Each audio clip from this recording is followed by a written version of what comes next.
Que é isto que ouço a teu respeito? Presta contas da tua administração, porque já não podes mais continuar nela. A palavra de Deus nos dá conta em contextos, em locais os mais diversos, de que haverá um dia de prestação de contas. Cada ser consciente, cada ser que sabe de si, que se percebe como alguém que existe no universo, vai ser julgado, vai ser pesado, vai ser objeto de escrutínio algum dia. Esse juízo de Deus que virá, esse dia da chamada para a gente prestar contas, vai ser o dia mais fantástico de todos, porque o juízo de Deus não vai acontecer conforme as nossas concepções matemáticas de juízo. O juízo divino não é um mero encontro aritmético de contas. A justiça divina, quando aplicada à vida humana, leva em consideração todos os elementos que compuseram a existência, todas as luzes que se teve, todas as oportunidades que se recebeu, todas as advertências que nos chegaram, todo o conhecimento que a gente tinha, todas as possibilidades que nos foram abertas, todas as compreensões que nos foram dadas, enfim, todas as coisas que compuseram a nossa existência. Leva em consideração as nossas dificuldades, leva em consideração os nossos condicionamentos, leva em consideração quem foram os nossos pais, aonde nós crescemos, como fomos tratados, como fomos maltratados. Leva em consideração todos os elementos objetivos e subjetivos, históricos e psicológicos. Ou seja, o juízo de Deus é tão perfeito, é tão cristalino, é tão justo, é tão amplo, é tão profundo, é tão detalhado e é tão generosamente comprometido com a própria justiça, que diz o livro de Provérbios, que desse dia até o ímpio sairá satisfeito. Não é mesmo? Valeu a pena. É para o inferno que eu vou? É para lá mesmo que eu tenho que ir. Mas esse dia vem, esse dia vai chegar. É dia de encontro de contas. E aí talvez você diga, mas o meu saldo para esse dia talvez esteja super positivo. Há algumas semanas atrás eu encontrei uma pessoa que disse, olha, eu estou cada vez mais feliz, porque em relação aos 10 mandamentos eu só estou errando em 2. Tem 8 ali que eu estou ótimo.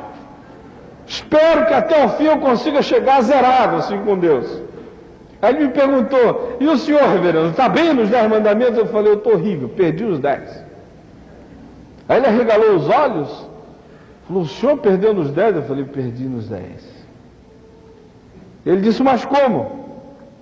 Eu falei, ele disse para não ter deuses diante dele. Teologicamente falando, eu não tenho nenhum Deus diante dele.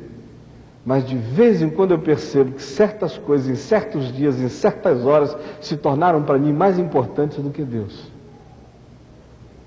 Ele disse para não fazer imagens de esculturas, e eu não faço.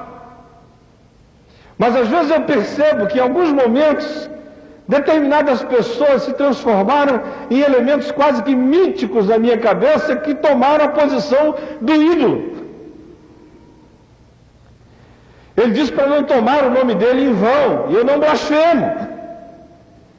Mas às vezes eu percebo que o nome de Deus entra nas minhas confissões em alguns contextos dos quais Deus não tem nada a ver com aquilo. E ainda hoje eu me lembro de ocasiões em que eu preguei com veemência e eu fiz afirmações absolutamente contundentes sobre a vontade de Deus, afirmações essas das quais hoje eu me envergonho, porque hoje eu tenho certeza que Deus não tem nada a ver com aquilo.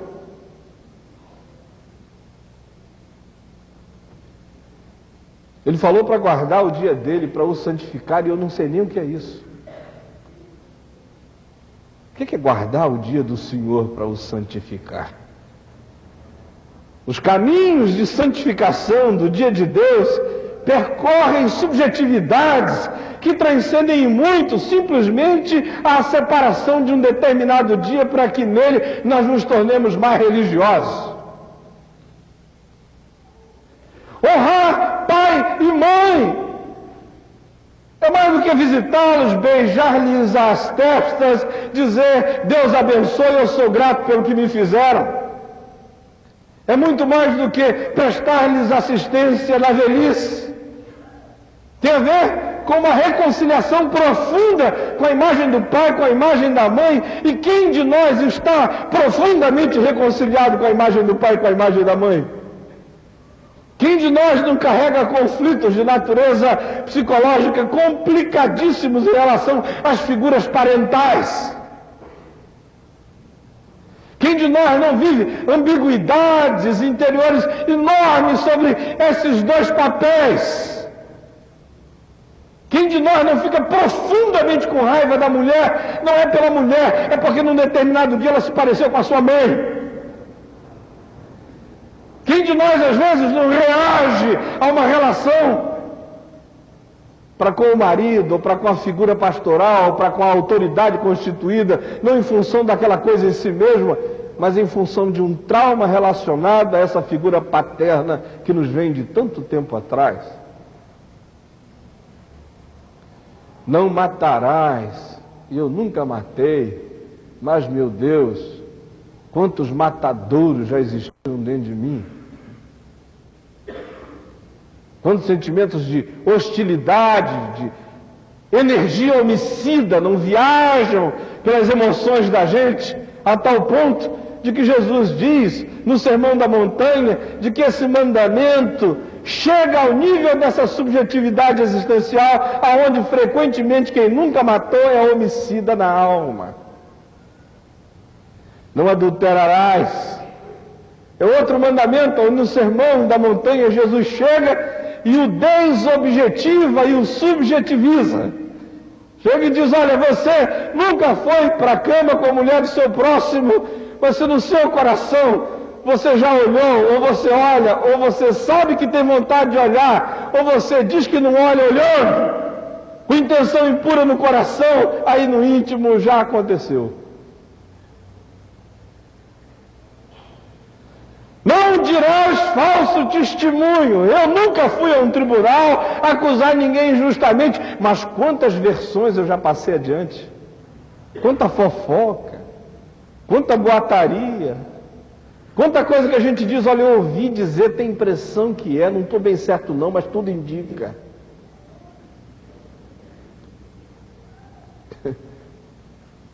E aí a imagem de alguém vai se corroendo porque a gente passou uma versão adiante.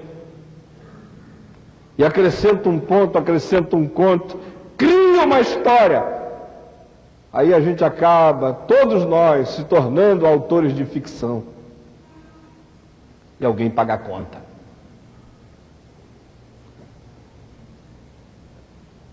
E para terminar, ele diz: não cobiçarás nada que não é teu. Nem a mulher do próximo, nem a vaquinha dele, nem o boi, nem o Monza, nem o Vetra,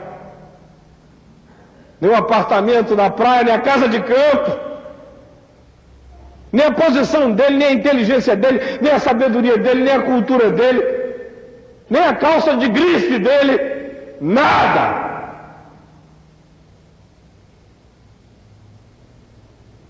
E Deus colocou esse mandamento aí para que, se houver algum idiota no nosso meio, que acha que obedeceu os 9, tenha certeza que quebrou a cara nesse.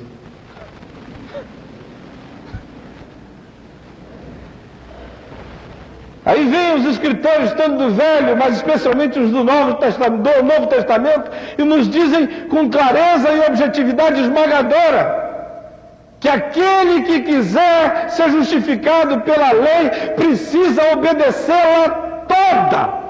Porque quem quer que seja que tropece num só mandamento se torna julgado por todos os outros. E por isso Paulo vem e passa um veredito: porque todos pecaram e todos carecem da glória de Deus. E convoca fariseus, religiosos, humanistas, filósofos, moralistas, qualquer um, para ficar em pé e dizer que passa no escrutínio, porque ele diz que diante do juízo de Deus, todos nós fomos achados em falta. Todos. Esse dia, portanto, vai chegar. O que Jesus está nos dizendo nessa parábola que ele nos contou tem profunda relação com tudo isso que eu lhes falei. Notem que essa é uma sequência de parábolas. As parábolas anteriores todas afirmam uma coisa: a perdição humana. É a parábola da ovelha perdida, é a parábola da dracma perdida, é a parábola do filho pródigo, do ser humano perdido, e agora aqui é a parábola de um administrador ambíguo. A ênfase é a mesma, todos nós experimentamos perdições. E aqui, quando ele chega nesse momento, ele está dizendo: olha, quando esse dia chegar, cada um de nós vai se perceber, vai se discernir como esse administrador que ficou aquém das demandas, aquém das reivindicações, aquém da tarefa. Por isso é melhor se preparar para essa hora. Ele diz: é melhor ser esperto. É preciso aprender a deixar de ser bobo. Essa hora vai chegar e olha, meu filho, como é que você vai se aproximar desse escrutínio e dessa pesagem? As mensagens, portanto, dessa parábola, dentre as muitas que a ela podem se relacionar, basicamente, eu diria, aqui nesse contexto, à luz do que a gente está falando, há duas que não podem ser esquecidas.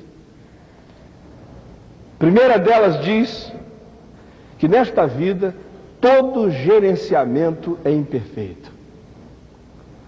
Meu gerenciamento moral é imperfeito, meu gerenciamento espiritual é imperfeito, meu gerenciamento psicológico existencial é imperfeito. A maneira como eu administro o que eu tenho, o que eu sei, o que eu recebi, o que eu posso, as portas que se me foram abertas, as oportunidades que me foram dadas, as energias de alma que eu recebi para criar, para realizar, para fazer acontecer, eu gerencio de modo imperfeito o que eu recebi. Eu sou administrador infiel da minha inteligência, da minha cultura, da minha história, dos sentimentos do meu coração. Eu sou administrador infiel.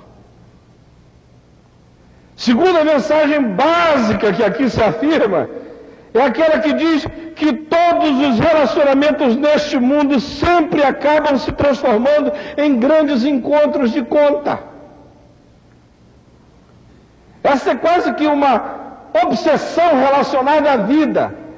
Chega uma hora em que a gente quer saber sobre perdas e ganhos. Chega uma hora em que a gente é avaliado à luz de custo e benefício.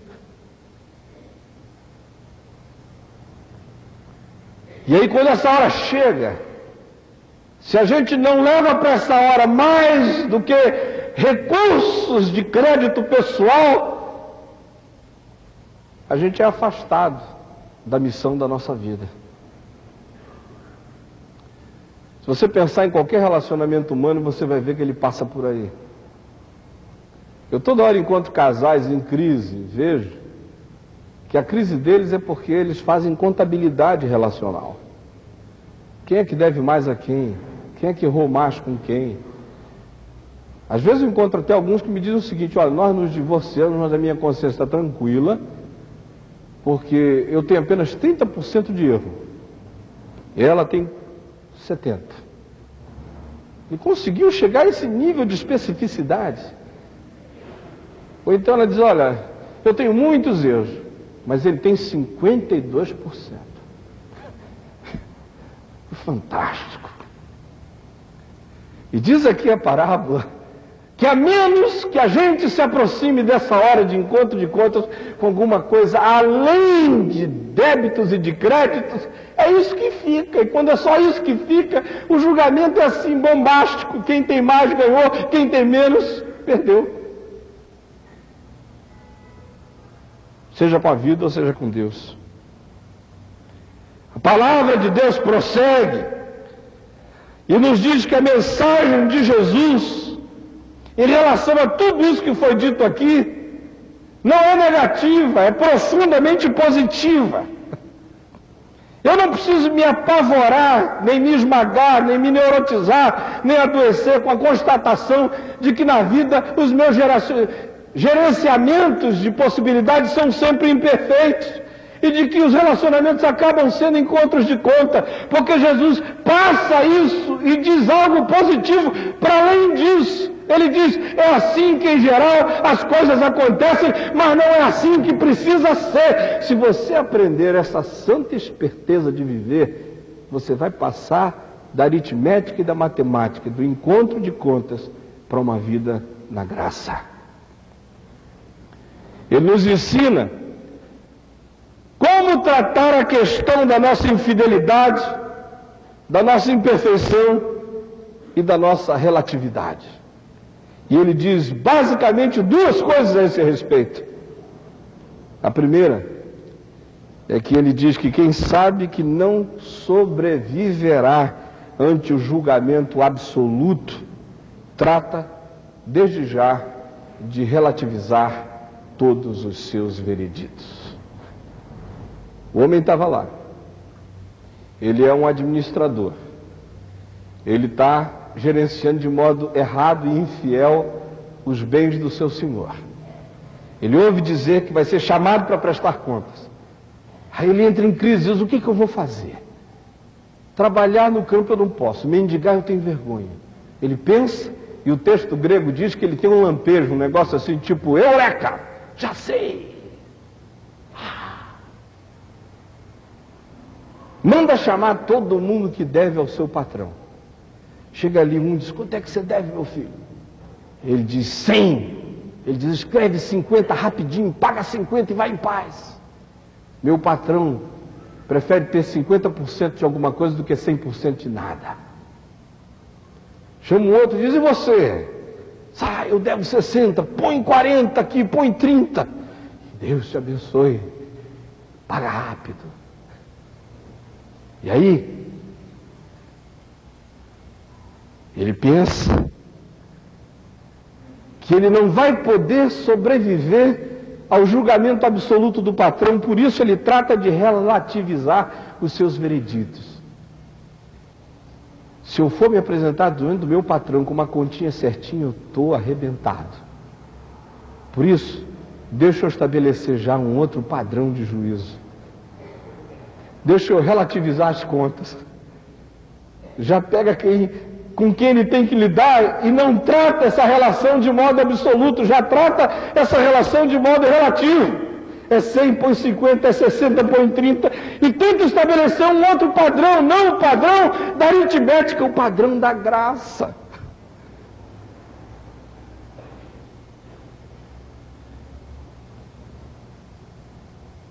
Eu toda hora sou solicitado para fazer julgamentos acerca de coisas e de pessoas. Cada vez mais eu me nego a dizer qualquer coisa. Porque quem sabe que não pode sobreviver ao julgamento absoluto, tem que começar desde já a relativizar todos os seus vereditos. Quem sabe que se for pesado, diante de Deus vai ser achado em falta, precisa começar a pesar a vida já, o outro, o próximo, com extrema generosidade desde aqui e desde agora. Segunda coisa que Jesus ensina é que quem sabe que não tem na vida tudo para dar, tem que aprender a dar tudo que tem. Eu não tenho nessa vida para dar tudo o que eu precisaria dar a Deus, por isso eu vou dar a Ele tudo que eu tenho. O administrador tinha que dar tudo, mas ele não tem tudo para dar, por isso ele resolve recolher o que ele pode e dar tudo que tem. Eu vejo toda hora um bocado de gente que não dá nada a Deus, porque diz que não tem para dar a Deus, tudo acha que Deus precisava receber. Por isso, não tendo tudo para dar a Ele, não dão nada. Mas a lógica que Jesus ensina é o contrário. Quem não tem tudo para dar, tem que ter a inteligência e a sabedoria de dar tudo que tem. Eu fico toda hora vendo um bocado de gente diz, eu gostaria de dar isso, eu gostaria de dar aquilo, eu gostaria de me oferecer para isso. Eu digo, mas por que você não faz? Não, porque eu não tenho ainda tudo, eu não tenho esse conhecimento, eu não tenho essa condição, eu não tenho essa força de caráter, eu não tenho ainda essa moral impoluta, eu não tenho ainda essa força de vontade, eu não tenho ainda esse recurso, eu não tenho ainda esse tempo, eu não tenho ainda essa paixão, e eu não tenho ainda. E os anos passam, a vida passa, e porque ele não tem tudo para dar, ele não dá nada. Jesus diz, olha, se você não tem tudo para dar, se não tem 100 para dar, dá 50. Se não tem 60, dá 30. Quem não tem tudo para dar, tem que dar tudo que tem.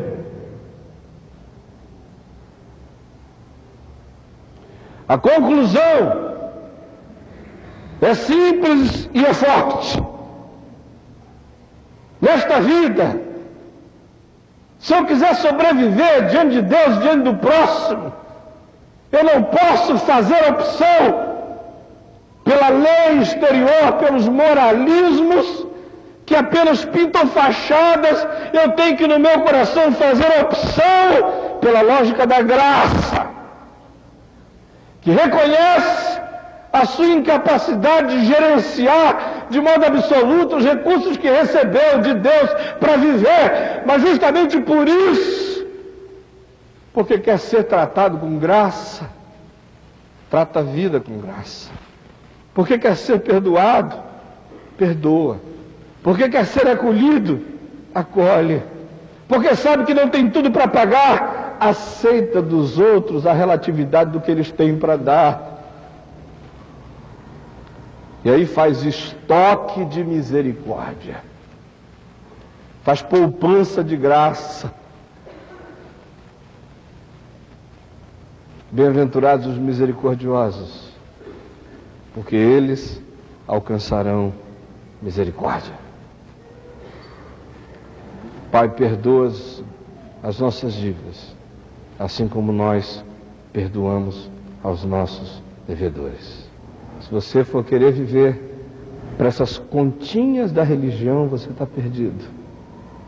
Encha a sua mente da generosidade e da graça de Deus. Seja gracioso para com o próximo e espere graça do seu Deus. Quem não tem tudo para dar, traz a Ele tudo que tem. Eu queria orar com você que ouviu a palavra de Deus hoje e que há muito tempo vem esmagado por esse sentimento de inadequação, de infidelidade, de relatividade, de incoerência. E que justamente porque você percebe isso, você acaba não dando nada a Deus.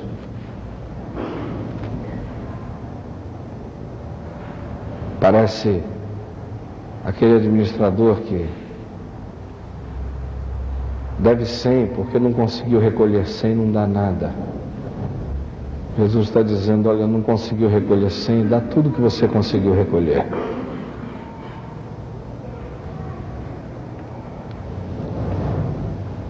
A religião é que ensina pra gente que a gente tem que pagar tudo. Seguindo essa lógica, chega o dia do pagamento, a gente não tem tudo para dar, a gente não dá nada. Jesus diz, olha, começa a trazer tudo que você tem. Aposta tudo na misericórdia do teu patrão. Ele não é patrão, ele é pai. Se um patrão trata um empregado desonesto assim, imagina o que o pai pode fazer por um filho consciente da sua inadequação, mas que deseja trazer a ele o que reuniu, o que conseguiu, na expectativa de que aquele que começou a boa obra em nós venha completá-la até o dia de Cristo Jesus. Se essa palavra de Jesus falou com você de algum modo, de alguma forma, e falou forte, falou fundo, e você quer orar comigo, eu queria que você saísse do seu lugar e você desse uma chegadinha até aqui à frente. Eu quero fazer uma oração com você agora.